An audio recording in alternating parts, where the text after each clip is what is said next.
Let's see what they talking about. Whatever it is coming off of those boats. That's the thing that makes Baltimore unique. It's an open air drug market. You can hop off the highway right now and pull up anywhere and get something if you ask for it and you got the money. The projects don't shut down. It's like a 7-Eleven. You can come in anytime. As the new guy on the block, like, oh yeah, I'm already gonna kill them. Just get the stuff together. We're gonna open up tomorrow. They're gonna be dead tonight. Murder is a part of the business in Baltimore. I don't think heroin could even sell anymore. It's all fentanyl. They shooting it, snorting it, smoking it. Man, you got people making $30,000, $40,000 a day. The one underlying thing with Baltimore is that you can die anytime. My guest today is Carl Johnson, a former drug dealer from Baltimore, Maryland, who ran the streets during the same years that HBO was filming their iconic television show, The Wire. Carl breaks down everything that The Wire got right and what it didn't, and reveals how the drug trade actually works in Baltimore, which to this day is still one of the most crime-ridden, drug-infested cities in America. Carl got out of the game a few years ago and is today a drug rehab counselor and helps store in discreet packaging. That includes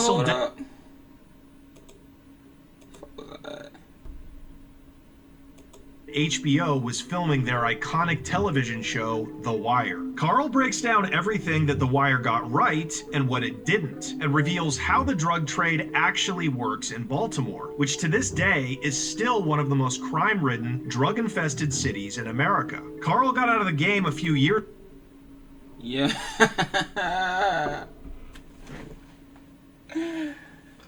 Free cuz. Free cuz. Hey yo, that's crazy. That's my fucking cousin. Free ago and is today a drug rehab counselor and helps run a nationwide foundation called Baltimore Recovery Alliance, which you can check out if you have a loved one struggling with addiction. This is one of the most raw, unfiltered insights into the most fascinating inner city slum in modern times. We all watch The Wire, but this man lived it. Ladies and gentlemen, it's Carl Johnson right here on The Connect with Johnny Mitchell. What's up, everybody? It's Baltimore in the house this week. I can't wait for you to see this one. Real quick, as always, make sure to hit that subscribe button and turn on the alert bell. Smash that like button and drop a comment. It's really been helping our videos get out to more people, so I appreciate it. Thank you so much. Now enjoy Baltimore Carl. So, you know, obviously The Wire was like a show that defined my generation, our generation, you know, people that came of age in the late 90s, early 2000s. And it was fascinating because I'm looking at a city that in the modern era operates like it's stuck in the 1970s. Yeah. Does that make sense? Yeah, I can see that. Yeah. You know, open air drug markets, like you know, people ODing in broad daylight, alleyways. I can kind of attest to that because when we grew up, it did feel like it felt like the 19, it felt like the 1700 gangster type shit. Like, yeah, grandma was on some gangster type shit. Everybody was on gangster type shit. Everybody, and if you wasn't no gangster, you begged the fuck out the way. Everybody was on that shit, and it's still like that to the day. Like, Baltimore ain't no place where you can't go that you think you gonna fucking get off on somebody or...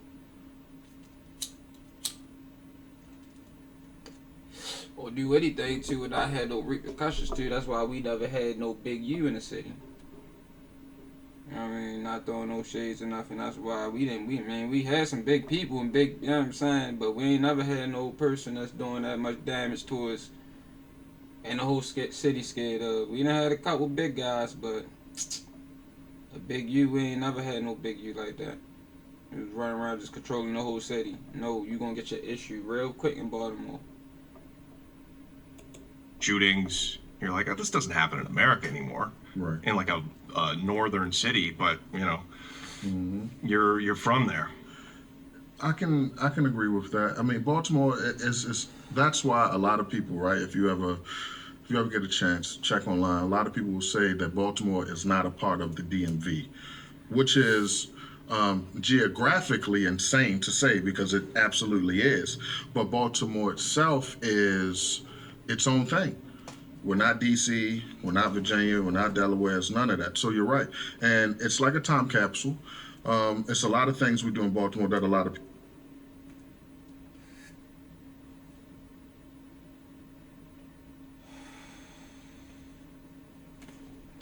Sorry, y'all. Why my Wi-Fi fucking up? People might not do, you know, and you're right, it is open air drug market. Damn. And that's what make it unique. This is what I said before. I learned that most towns that have a port, you have direct connection to whatever it is that's coming off of those boats. So there are people far beyond us, way more influential and richer, that have multiple things coming through those ports that we'll never know about. But guess what? They end up on these streets. In the famous words of Nino Brown, ain't no Uzis made in Harlem. You know, so how is it so many guns on the streets of Baltimore? How is it so many drugs, you know, on the streets of Baltimore? And when I say so many, I'm talking about it's a plethora. It's not your usual, like back in the day, coke, dope, and weed. No, you have at least 9 different variants of fentanyl, meaning that now, right? So in the field I'm in, we have the UA. Damn. Said 9 different variants, yo. I didn't even know it was that bad, bro. Like, a nigga been out the game and everything. I never sold fentanyl. I barely sold dope. I was always scared of killing somebody. You gotta be real technical with that shit. And then it just bring on different type of heat, different type of clientele. It's a different type of business. But 9 different variants, that mean they not gonna be able to stop them overdoses. That little Narcan ain't gonna do shit. Where if we have somebody, they do a UA, we'll see the fentanyl in it, right? But let's say John Doe is right here, and we see that he's noticeably high. We can see, but he has one of those variants in him. There's nothing that's going to show up in the cup. The cup can't catch it. But we see him right here nodding in front of us. So it's a problem. Just like for instance, the xylazine. The xylazine, so the companies, they had to start making OpV. OpV is from the family of Narcan. You familiar with Narcan? All right, so usually, Narcan, when you give somebody Narcan, it bonds to the opiate receptors, which will stop whatever overdose was about to happen. But the dealers are starting to now mix it with the xylazine, which isn't an opiate. It's a sedative. So it means that I can hit you with 10 Narcans and it's not going to save you because the Narcan doesn't bind to sedatives. And it's so much stronger. You know, so it's like, man, they putting so much, there's so many different things that these people are putting in the drugs that makes it, it's like Russian roulette. At least back in the day, right? Let's just say like how you were speaking earlier, like I say in the 80s, 90s, right? You pretty much knew what you were going to go get. You probably were overdosed because of the potency of what somebody had if you was getting the heroin, not what they're putting in it. You know, that's a big difference. Back in the day, a brick of heroin would be like upwards of, let's say like, just say like $100,000, right? So it costs to be a dope boy. You couldn't just say, I'm going to go outside and sell some dope. You had to, it was a machine. You had to know somebody who had. Nope. couldn't. Fuck you talking about? You either gonna get your ass whipped, killed. You better have some peoples, a block, some peoples behind you somewhere to set up. It wasn't no just let me grab this and come out here. It's still like that to this day. It's probably a little bit watered down, but shit, I'm lying. The nigga probably can't get out and shit. Get his easiest shit to get out. Other than that, it's phony as shit. The grams had to be good. You had to know how to cut it. Once you had it cut, you had to know how to cap it. Once you capped it, you had to also have a team to sell it. It's a well-structured organization when you're selling heroin. But nowadays, right, a brick of fentanyl you gotta worry about distributing, manufacturing, logistics. People don't know red top, blue top, white top. My shit better than his. You gotta worry about that shit. It's a lot of things. That's why I do not advise people to sell drugs. That shit is the most retardedest thing ever. You gotta do. You might be a free man for part of your time, but you gonna spend way more time trying to earn that buck more than actually acquiring the skill to do anything else. But it will teach you business if you an open-minded person and see it. You feel me? It will teach you business, but I would not advise. You want to make money, it's far easier and better places to make money.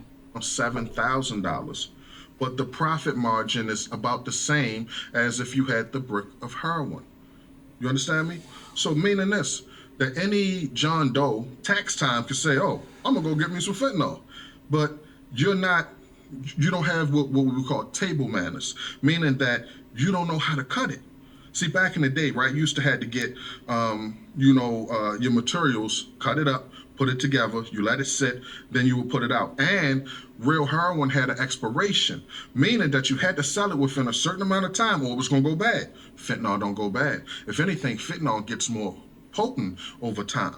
So now you have John Doe, who's never sold dope or nothing like that, but he see that the value of dope is everywhere. It's like, okay, I can get rid of it. I know people who get high or whatever. So he doesn't know how to cut it. So guess what he does? This is what they do. They'll get a sandwich bag, put the fentanyl, put the cut in it, zipping it up and just shake it up. And they'll sell it. Now that inherently is very, very dangerous because now you're not giving it a proper sift, which means that it's hot spots in it.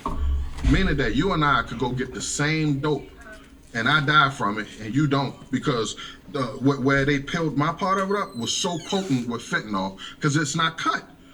You know, you used to have sifters and stuff like that. You know, you running it through. You sift it 100 times. You sift your cut 100 times. You sift your dope 100 times. Then you sift your cut and your dope together 100 times. You know, it was a process. Real shit is a process, and you gotta let it sit there. You might have to do a whole bunch of shit. That's what I'm saying. Like the time worth profit, it wasn't always there. It was just opportunity for us back in our era. It was just opportunity to make money, but the time versus profit was never even fucking there because you had to do so much to make that money off of that fucking dope. Oh my god, that's why I never sold it. Coke, you just gotta you might just gotta bake up and shift and chop up into baggies, whatever you putting it in, old trash cans, whatever. You might have to do that, but dope, you gotta be a fucking chemist. You kill somebody, them feds is coming. You know, that's the era that I grew up in. You know, actually knowing that it was certain things you had to do to be successful at this game. So now these people are just, it's Russian roulette. So is the dope being sold on the streets of Baltimore, is it technically still heroin, but just cut up with a bunch of fentanyl? Or is it actually the fentanyl? Are the junkies just going straight to the fent? I bet. It's all fent. I don't think, I can't speak for other towns, right? But in Baltimore, I don't think heroin could even sell anymore. You have to think that fentanyl is several times more potent than heroin. That's crazy. So it's like, Okay, we were getting double cheeseburgers for a long time, but now we got steaks. This is the mind of the user, I'm saying. Okay, so with this steak that I'm getting now, which would be the fentanyl technically, I would never go back to a burger. This is holding me longer, it's stronger, you know, and that's the most important thing, that it holds them longer, meaning that they don't have to chase as much. You know, like I said, traditionally with heroin, it's an early morning thing. That's why we always had big rushes in the morning, because everybody who worked and do dope, they would have to get it before they go to work. You know, so Else they get sick. yeah, lest they get sick. But now with the fentanyl, it's not like that. You know, the fentanyl will hold them longer. But the flip side of that is the fentanyl is doing a lot of physical damage on the inside that we don't know about. You got to think, heroin's been out for a long time. So if I grew up a dope fiend, but my uncle was a dope fiend, I pretty much know the 30 years he's been doing dope, I already know what the ailments will be. You know, and I know what to look out for. But with the fentanyl, it's kind of comparison to the vapes. Like, okay, if my mom smoked cigarettes forever, right? Okay, I know cancer, I know this, I know that can happen, but the vapes are still kind of like a gray area. You don't really know what that's doing to you. So that's the thing with the fentanyl. It's not really, it hasn't been out long enough to really say definitively what it's doing to people. But what we do know is the overdose rate is crazy. It's crazy. Are the junkies, the fiends, which I know is disrespectful, but that's just how we talk, right? The dope fiends.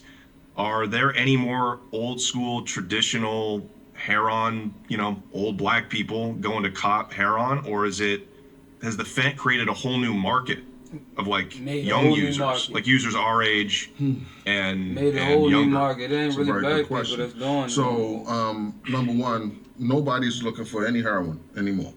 And the opiate crisis didn't really begin until people in middle America started really getting hooked onto it. See, as long as it was in the ghetto, it was fine. It was fine for poor people to die from it year after year, day after day. But when people who are judges and doctors and lawyers, when their children started dying from it, that's when this whole initiative began.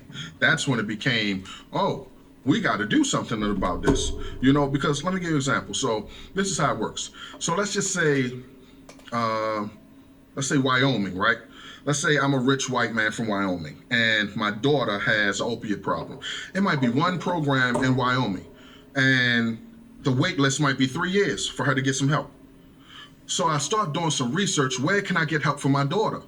Okay, I find out that Maryland has a plethora of programs, right? Okay, so I'm like, I can get her there this week and she can get help because they have programs geared towards opiates. Okay, so we get her there, right? And she gets there, she starts getting the help and all of that. Remember, I'm wealthy. This is my daughter. So she's not a brokey coming to Baltimore. So then what happens is this, she finds out once she's in the atmosphere that what she's been paying $1,000, $1,500 for is $3 in Baltimore. Dang. You understand me? And that's for like a perk? That's for a pill of dope. You understand what I'm saying? See, you have to understand the markets fluctuate depending on where you are. Right. That's the thing that makes Baltimore unique. It's an open air drug market. You know, Johnny, you can hop off the highway right now and pull up anywhere and get something if you ask for it and you got the money.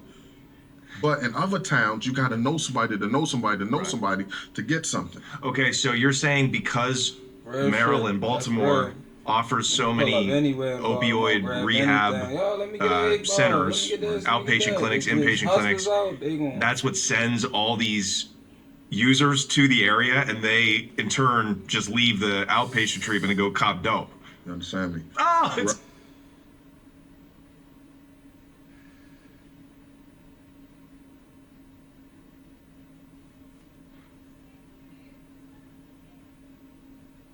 Right. Fascinating. Right. Okay, so because that's what I was going to ask you. How long has it been that way? Because according to The Wire, what I saw on The Wire, my perception is that Baltimore is traditionally been an opioid town. Yes. Is it even more than crack? Yeah, I definitely would say so. And why do you think that is?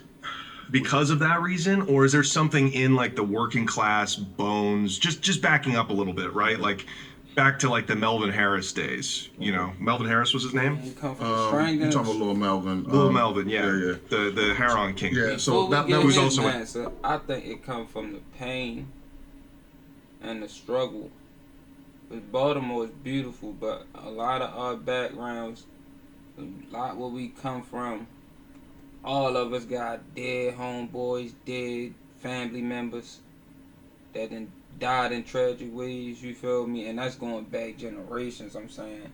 Even in my family, I mean, my first 2 major deaths was when I was like fucking maybe between 9 and 11 maybe. And I had seen the dead body before that, you feel me? But the first people that was close to me, my cousin John and cousin Riri,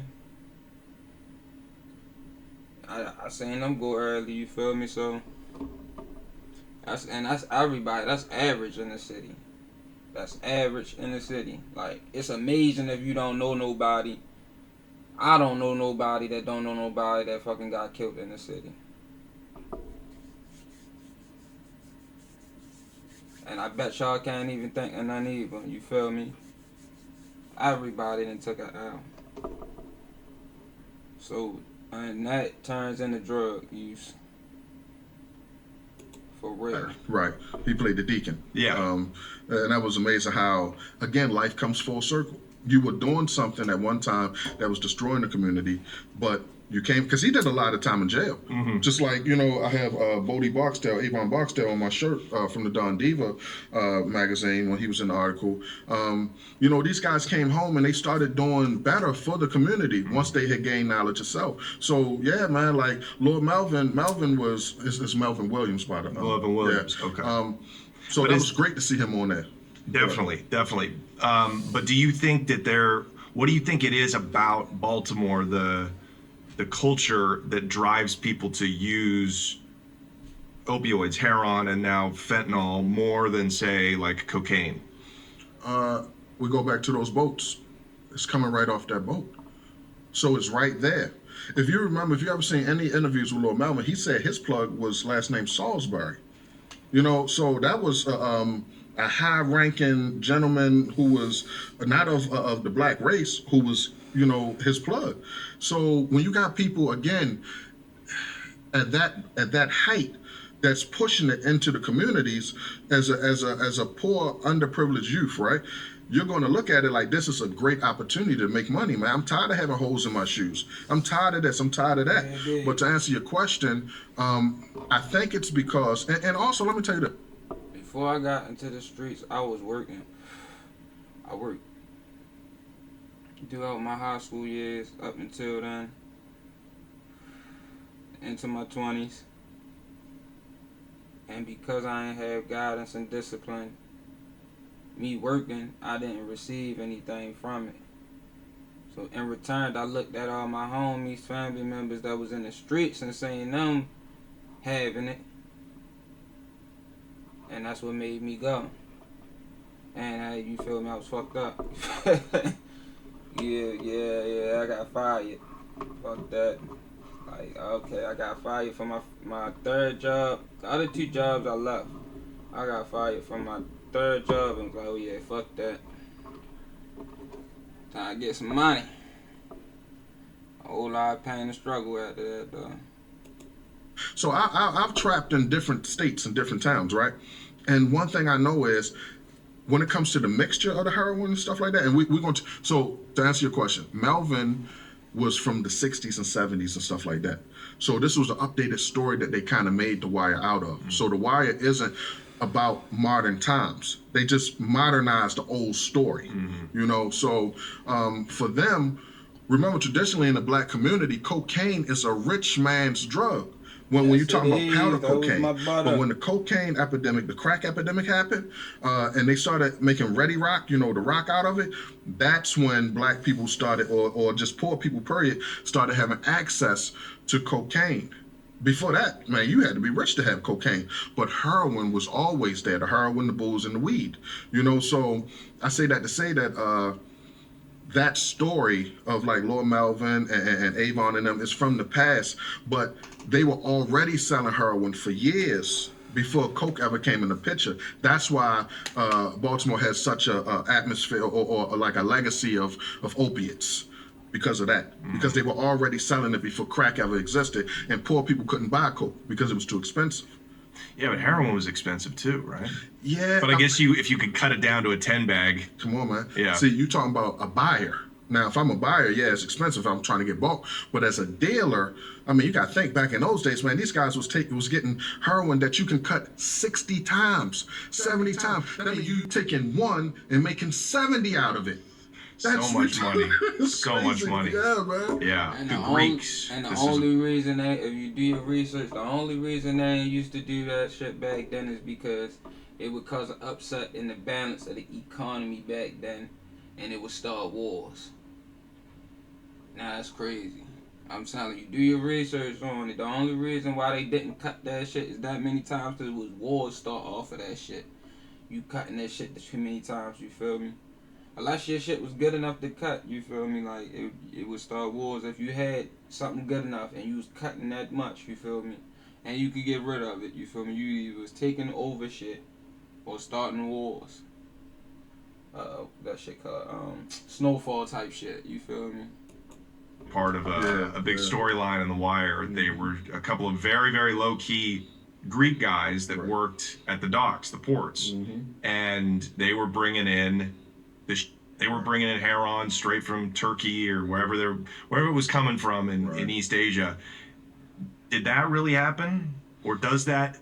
I assume it doesn't happen now because fentanyl's basically made heroin extinct, but did you hear about plugs, like plugs went back in your day when you were hustling? Did you hear about people getting it through the ports? Yeah, absolutely. I mean, the thing is, that was that's the pinnacle.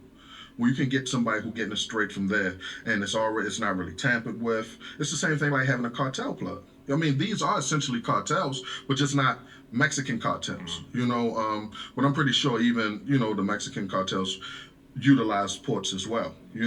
But it's not just the drugs; it's the guns, it's the human trafficking. All of that.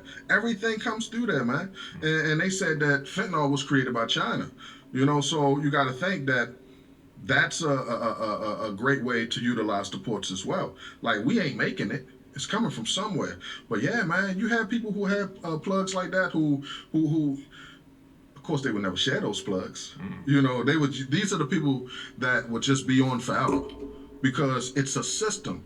And it's a system, and it's a dark, dirty system because once you get into the fentanyl and you root back that it's coming from China, and that China also has espionage wrapped around most of their civilians and definitely their military and their companies, then you figure out, they doing this to weaken. I don't know, maybe America. I don't specifically think it's just the black people that they try to hurt, but it's a direct outcome from that. You know what I mean? So. Wish more Chinese people would speak up about it because that shit done kill hella people. So when you got somebody who's a heavy hitter like that, who's actually looking out for you, you're not going to jail. I mean, let's say you don't even have to snitch or none of that. New age, it's basically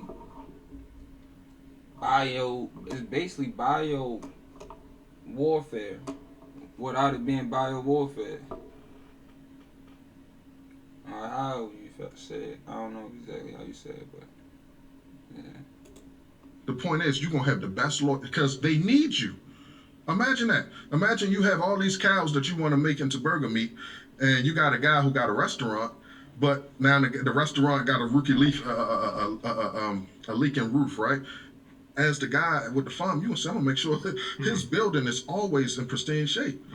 So these are the guys who went on from that era that you're talking about, who own a lot of land, that they most likely into politics and stuff like that nowadays.